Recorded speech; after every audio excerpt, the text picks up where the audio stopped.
Hey, Johnny, we are back for another exciting episode of your podcast. Are you doing well today?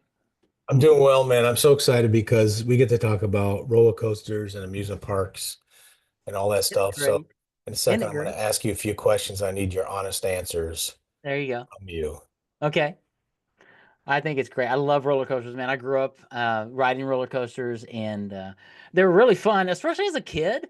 Now, I'm a little older than a kid now, so we rode a roller coaster, I don't know, 2 or 3 years ago with my daughters and my wife and I, had our own little thing, and we got out of there, and I thought I had whiplash, dude, because it just beat me all over the place, going around and around and up and down. And I love the speed, but I'm a little too old for the ups and downs as I was with a kid. But they're fun. I love the What's your favorite amusement park or theme park you've ever been to? You got a top two or three that you just Yeah, love? probably Kings Island, in Ohio, Cincinnati area, and then out in San Diego, we went to one, and they had like the Batman ride, and it was one of those rides where you're like hanging from the. Oh, That was wicked cool. I love that one. So those are probably my two favorite ones. How about you? um, I have grown to I really like the Universal parks in Florida, Hmm. and I'd say the other two that are really probably close tied are Silver Dollar City in Branson, Missouri, and Yeah. we've actually grown to love Dollywood Okay. Been down in there a Gatlinburg, long time ago. Tennessee. So Yeah. those are three of them that we went to. We've been to a lot of them with the kids over the years, but those are three that like are just unique in their own way. They got unique Yes. roller coasters. They've Yeah. advanced so much. They're really cool. Oh, they're yeah, With a still. lot of them. But like you said, still ride them now.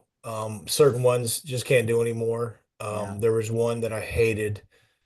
I loved when I was younger is at Cedar Point, which is up in obviously a lot of Yeah. people that watch this know where Cedar Point is, Toledo area, Sandusky, Ohio. But they had a roller coaster they built in the early 90s and they were so proud of it. It was the tallest wooden coaster, something like that in the world. It was called the Mean Streak. Uh-huh.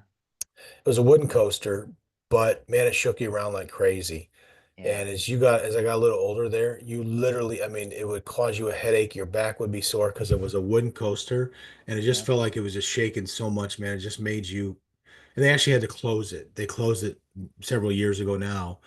And I Wow. think it was because it caused so much pain and agony. People were, they couldn't handle anymore. Probably, yeah. So, Those wooden ones beat you to death, but oh they my were gosh. fun. Yeah. I like the newer wooden ones that are a lot smoother now. They make them a Oh lot yeah. smoother. But a lot of them old classic wooden ones, especially if they went really fast, man, they would hurt Yes. you. And this one in particular was, we go back there. I just wouldn't even ride it anymore just because Yeah. you knew what you were getting when you got on That's the. right.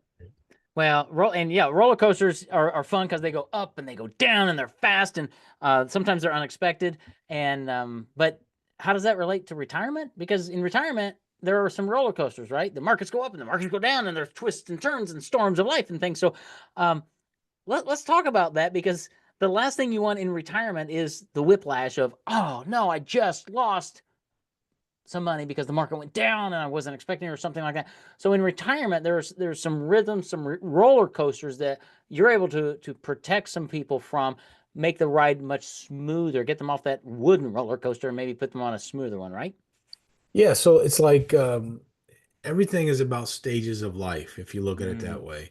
Once again, when you're younger, you can handle some of those kind of rides, whether it's a roller coaster or spinning ride. Like I was unable to ride spinning rides anymore, okay. tilt-a-whirls and all that kind of Oh stuff. yeah. Oh yeah.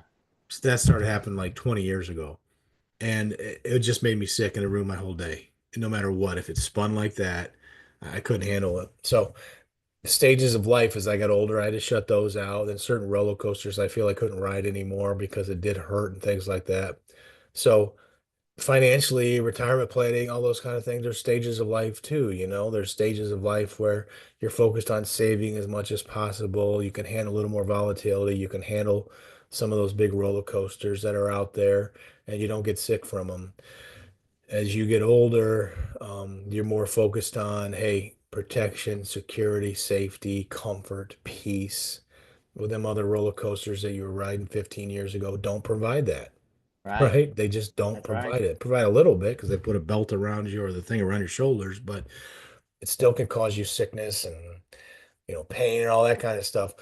So at a certain stage of life, I can't handle those type of things anymore. So now I'm riding the carousel with my grandkid or I whatever. You know love what I it. I mean? love it. Yeah. And so, but that's okay. Or a real light. Well, there's actually a cool roller coaster at Dollywood, which is it's one of these indoor ones, and it takes you to like a firehouse theme. I think Hmm. they just redid it or something, but nothing crazy.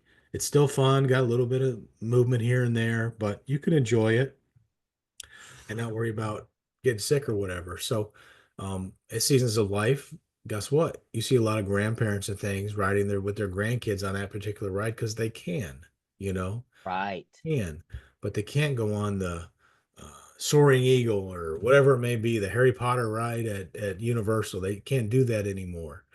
So they look for things that they can ride with their grandkids. And once again, retirement planning wise, we just simply look at, hey, this isn't the best for me. It causes too much risk. I could get really hurt. I could get a Yeah. major headache. I could get sick. Why would we do anything where we say when we need safety and security, I could, this could Right. happen to me, right? Yeah. We need to take that vocabulary out of our, at least a big portion of our retirement planning and say, I need to take the this could happen to me out of the Yeah. words and say, this is what I know will happen to me if I do this. I will be Right. safe. I will be secure. I will have peace and that kind of thing.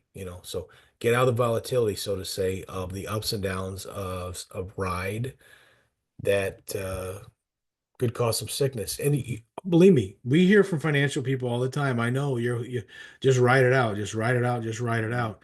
At a certain stage, you will not be able to make up. If Yeah. things happen badly, you will not be able to make up what you lost. You cannot just write it out on everything you have.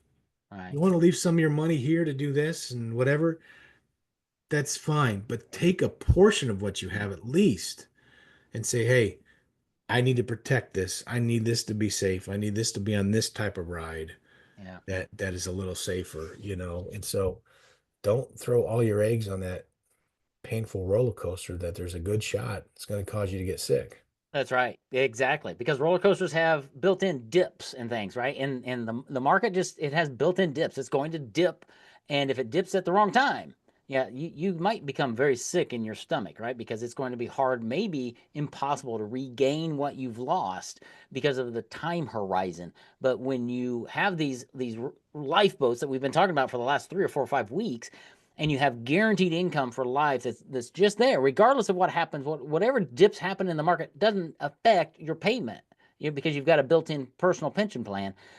Then you've got more security, more peace of mind, and you can weather some of those dips because you're not relying on that money to pay your bills because you've already got that lifeboat created for you or a long-term care issue or something of that nature. So I think that's one of the things, Johnny, I want people to really understand is retirement planning is at one level it's complex, but you've really broken it down in your book Retire at New Heights with these different lifeboats and some basic fundamentals of a strong, secure retirement plan that gives you the freedom, the flexibility you're looking for, as well as market growth, but protection and guaranteed income. Yeah, it's like it's funny when you're at these parks and you see this roller coaster, up in the distance, you're like, I can see the whole thing, right? I know what that's going to potentially do to me. Yes, And yet we'll still try to ride it because we don't learn from history because when we rode it last year, it already made us sick. that's right. We can see from history that there's always volatility down the road. Yeah. There's always things that can cause us to lose money and really hurt our retirement. We know that that's there, that there's a lot of ups and downs. So we can see it. And yet we still choose to say, I'm gonna throw all my eggs on that ride, you know, hoping that I'll survive through it without getting sick. Hoping that happens. Instead of saying, okay, let's use this one over here. It looks a little safer, a Yeah. little better. I know I'm not going to get sick and I'm going to be protected on Right. this.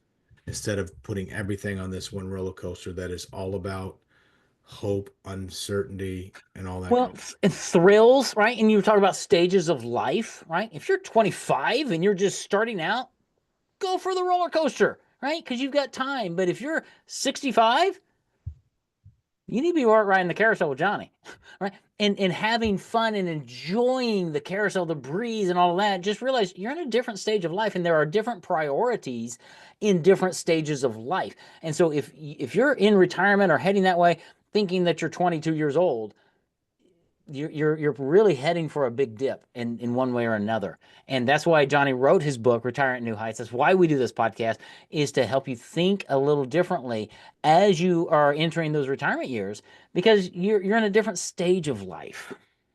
Oh, I mean, just think for when we had that scare with the market when it first started with the tariffs. First of all, the stocks and S&P and all that went down. But what really got people freaked out is what? The bond market started to be affected, Mm, all that kind of thing. And they're like, oh my goodness, not only is the stocks, but the bond market can be affected too. And our mindset's always been planning wise, what we've always been told is, hey, if stocks go down, bonds will be like this. Bonds go down, stock. teeter I'm totter, yeah. telling you, we saw it a few years ago with COVID. We see it now. Both things can be true at the same time where they both can get hurt. And so there's not really protection. That's still a roller coaster if we follow that traditional mindset, Yep. of that way of planning. So using alternative funding vehicles for retirement, alternative tools that we've talked about the last few weeks is huge. Take a look at the big picture. Say, this is what this looks like. This is what this could cause me. But then look over here and say, I know what this will do for me, you Mm-hmm. know? And that safety, security, and all that kind of thing, for most people, generally is what they appreciate, you know? Yeah. So that should be a lot of people's goals is knowing what I'm going to have for the rest of my life, knowing Yeah. I'm going to be safe and that kind of thing. Absolutely. And I want to talk about in upcoming episodes a lot about that as it relates to um, a husband and wife, a couple, and the importance of planning that with the perspective that one of you is going to die, and how are you setting the other spouse, the surviving spouse, up so that they're not put in a precarious situation. I want to do some episodes on that too, because that's really, really important.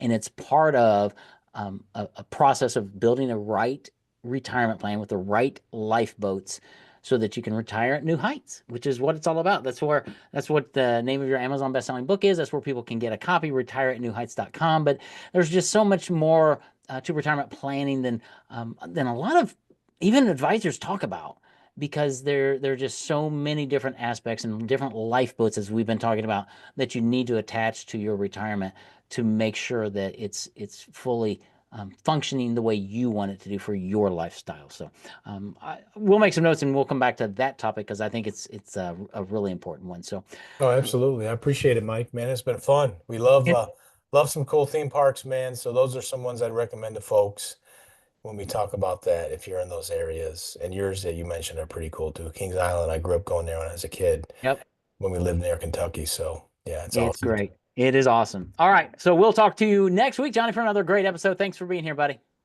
You too, buddy. Have a good one.